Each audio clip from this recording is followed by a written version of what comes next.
The filling include garlic and ginger pastes. You'll need about half a tablespoon of each. Now, mix the ingredients together well. Then cover and refrigerate while you make the dumpling wrappers. For this part of the recipe, you'll need about 200 grams of plain flour in another large mixing bowl. Slowly mix in a cup of water with your hands. Continue to knead the mixture until it begins to combine together to form a nice dough. You may need to do this for about 10 minutes before your dough is ready. Liberally sprinkle some flour onto your worktop and roll out the dough to a thickness of a few millimeters. Then, carefully pick up the dough and turn it over before rolling it again, this time until it's only 1 to 2 millimeters thick. Flour the top of the flattened dough and flip it over again. Now take an egg ring and cut out as many circles as you can. Remember to re-roll any excess dough and cut more circles. Now is the time to fill our beautiful momo dumplings. First, cover a plate with a little oil. This will prevent the dumplings from sticking. To fill, hold a wrapper in one hand and place a tablespoon of filling mixture onto it. With the other hand, bring all the edges to the center, making little pleats as you go. Pinch and twist the pleats to ensure the absolute closure of the stuffed dumpling. Place your dumplings onto the oil plate until you are ready to cook them. Fill a steamer with water and place it on your stove. Then oil the steamer rack well. This is important as it will prevent the dumplings from sticking. Place the dumplings into the steamer and allow a little space for them to expand during cooking. When your water is boiling, place the lid on the steamer rack and then place the dumplings over the boiling water for about 8 to 10 minutes. Serve your momos immediately on a plate with a generous serve of golbeda ko achar, which we will make shortly. They really are a mouth-watering and satisfying snack that's well worth the effort of making.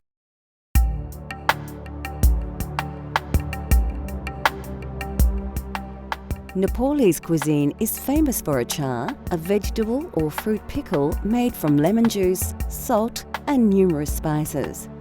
Homemade pickles became popular across Nepal in the days before refrigeration, as the fermentation process preserved food very well. There is thousands of variety of achar because different culture, different religion, different weather. And hillside, Himalayan side, they like to eat quite hot and flavored because they are very cold. And there's another side, not too cold, different religion, different people. And also, achar is one good for thing.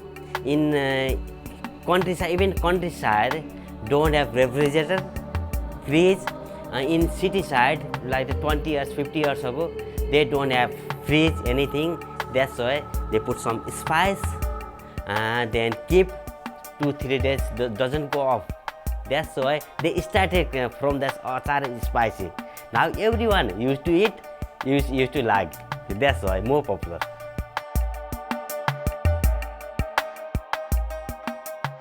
To make golbeda ko achar, you need some large ripe tomatoes, lots of garlic, and of course chili. You'll also need the juice of a lemon and a bunch of coriander. Spices such as chili powder and Nepalese timur will add an authentic flavour to your achar.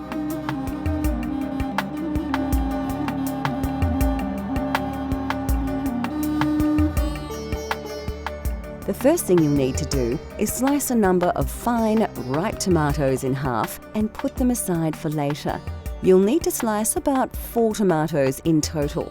Next, take a small bunch of washed coriander and finely chop the leaves.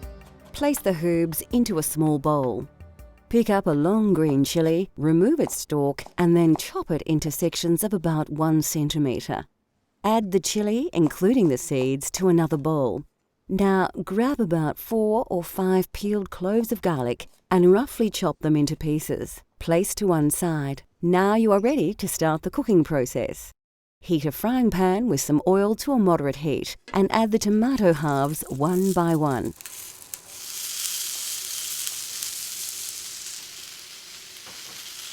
Allow them to cook a little before adding the chopped garlic. Next, add the green chilli to the pan and mix the ingredients together. Add a teaspoon of salt and a tablespoon of Szechuan pepper, and then place the entire contents of the pan into a blender. Now add the chopped coriander and 2 tablespoons of lemon juice and blend until the ingredients reach a fine liquid consistency.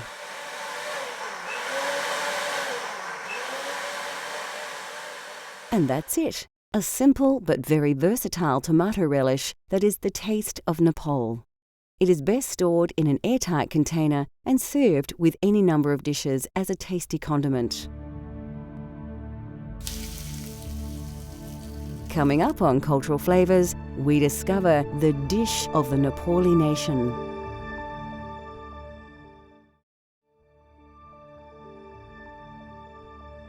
In Nepal, it is customary to serve meals on a platter, combining several meat and vegetable dishes, boiled rice, and a variety of condiments. In countryside in Nepal, most people don't use spoon. They use by hand. They eat by hand. So that's why everything keep dal, bhat, tarkari, and rice in the middle. Also chutney. We call chutney, gulmida achar.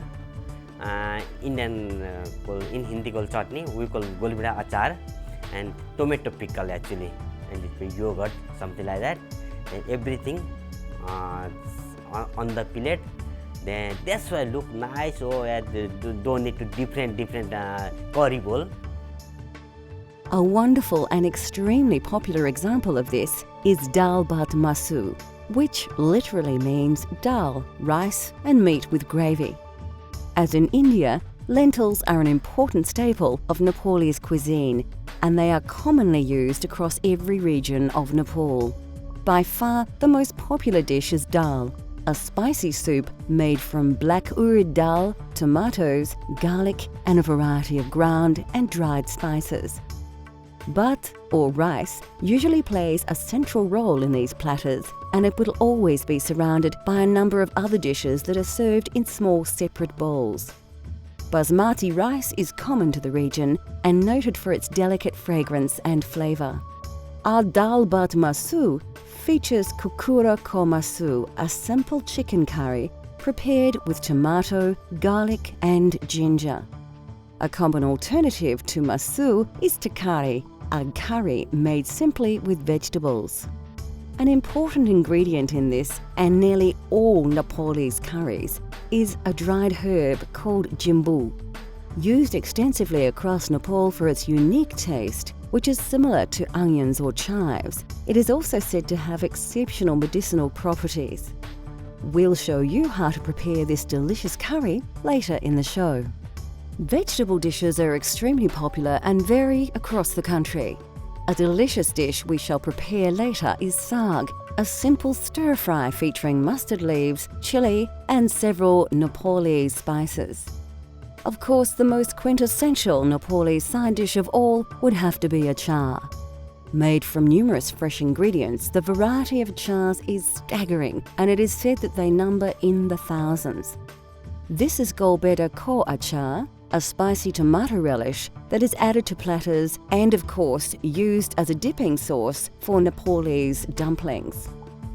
A small serving of plain yogurt puts the finishing touches to this traditional Nepalese meal. Dal bhat tarkari that's one kind of fixed menu. We call dal bhat tarkari. In Indian call thali. Thali. That's fixed menu, fixed price. But some people eat less, some people eat more. Don't have to pay again, The fixed price can have more dal, more bhat, more tarkari. Yeah, even masu as well, dal bhat masu.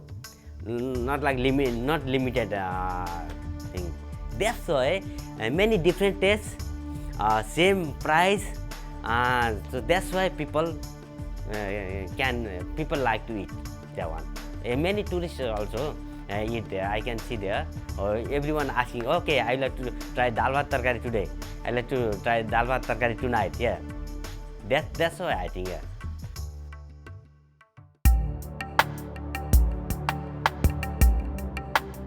Kokura Komasu is a simple, slightly salty and lightly spiced Nepali curry made with tender pieces of chicken. The subtle flavours of this dish are very reminiscent of the foothills of the Himalaya. Well, kukra ko masu is kukra is chicken, masu is meat. Meat is masu is everything, beef, pork, chicken, beef, everything. But most of people don't eat beef. Nepali people don't eat meat. That's why different religion, also different flavor, different spices.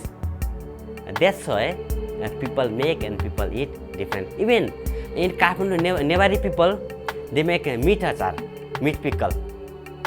The Nepali people, everything, even they pray or something, they must have a meat item. Many things, you know.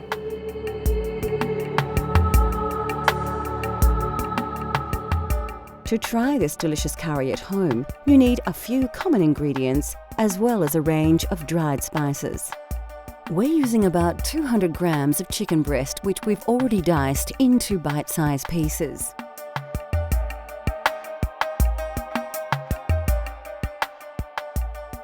All of these spices should be available from your local supermarket, including Szechuan pepper, which has a slightly lemony flavour and is native to China.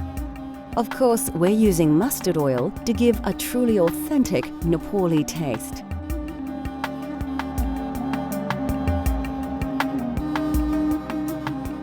Before starting the cooking process, you need to chop a large red onion and dice a tomato. Like most curries, the secret is to start with a great paste. Pour about 4 dessert spoons of mustard oil into a large saucepan and heat to a moderate temperature. First, put about half a teaspoon of fenugreek seeds and half a teaspoon of cumin seed into the oiled pan. Quickly scoop 1 generous tablespoon of garlic and ginger paste and then add 1 red onion which has been finely chopped. Mix the ingredients well and cook until the onions brown. Take a good pinch of jimbu and a tablespoon of turmeric powder and add to the paste. To add a little liquid, add some chopped tomato. About 1 will do. Now for a few ground spices. You need to add a teaspoon of curry and chili powders, a generous tablespoon of crushed cumin seeds, and some ground Szechuan pepper. Finally, season with a large pinch of salt and then stir the paste very well, allowing the spices to release their exotic aroma. After about 3 or 4 minutes, your paste is ready and you can cook your chicken. Pour in about 200 grams of diced chicken breast and stir really well. We want to make sure that the meat is thoroughly coated with the curry paste. Then cook for another 3 or 4 minutes. Now turn the heat down low and let the curry simmer for about 4 minutes. Give your curry a good stir and then add about 2 tablespoons of coriander. At this stage, your curry sauce will be quite dry, so it's a good idea to add about 1 cup of water. Stir until cooked through, put the lid on the pan and allow to simmer until you are ready to eat. Kokura Komasu is a tasty curry that is simple to prepare. It comes straight from the foothills of the Himalaya to your very own table for you to enjoy at home. This dish is best eaten with basmati rice or roti.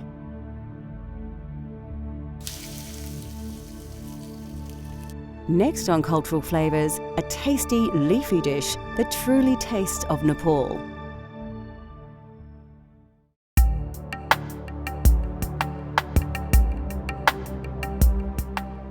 Commonly eaten across most of the Indian subcontinent, saag is a tasty curry dish made with either spinach, mustard leaves, and various other greens. Mustard leaf is we call raiko sag, that is mustard spinach. Because there's mustard leaf every house on garden. People grow their one. That's why I think it's very tasty, and you don't have to buy to another spinach. So that's why people cooked it. They're very tasty, very soft, very crunchy, and flavored. They cooked quickly, and many people like it. And that's why Nepali people liked and cooked that sag.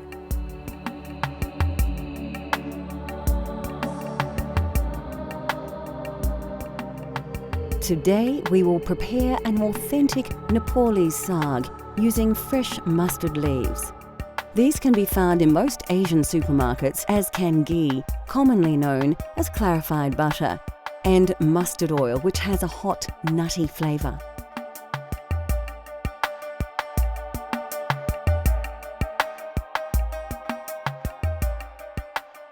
Alternatively, you could swap these ingredients for other more common ones such as spinach, butter and vegetable oil if you wish.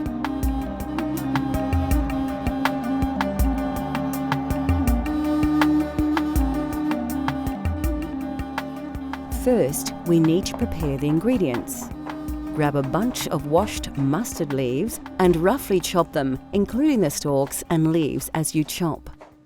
Heat some oil in a frying pan to a high heat. Add 1 whole dried red chilli and 1 pinch of cumin seeds to the oil. Scoop 1 teaspoon of chopped ginger and mix the ingredients together. Next, add about half a teaspoon of turmeric and then a good dessert spoon of ghee. Let the butter warm through before adding the mustard leaves.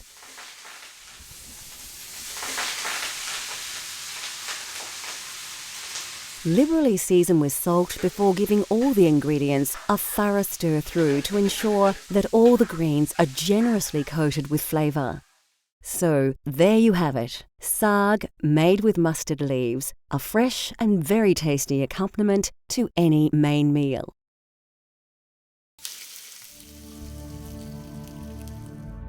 We hope we have uncovered the mystery of the local cuisine in the Nepalese high country. It is a food of many influences and flavours, yet it still maintains its own unique tastes and style. The food of Nepal relies greatly upon the produce that is readily available and in season, and its dishes have been greatly influenced by the diverse cultures and geography of the region. It is, of course, a cuisine that is well worth exploring just as much as the mountains that dominate its landscape. Cultural Flavours continues to explore the world through the diversity of food. From Nepal to Japan, France to Korea, let Cultural Flavours take you on a gastronomic journey so you can experience the tastes of the globe at home.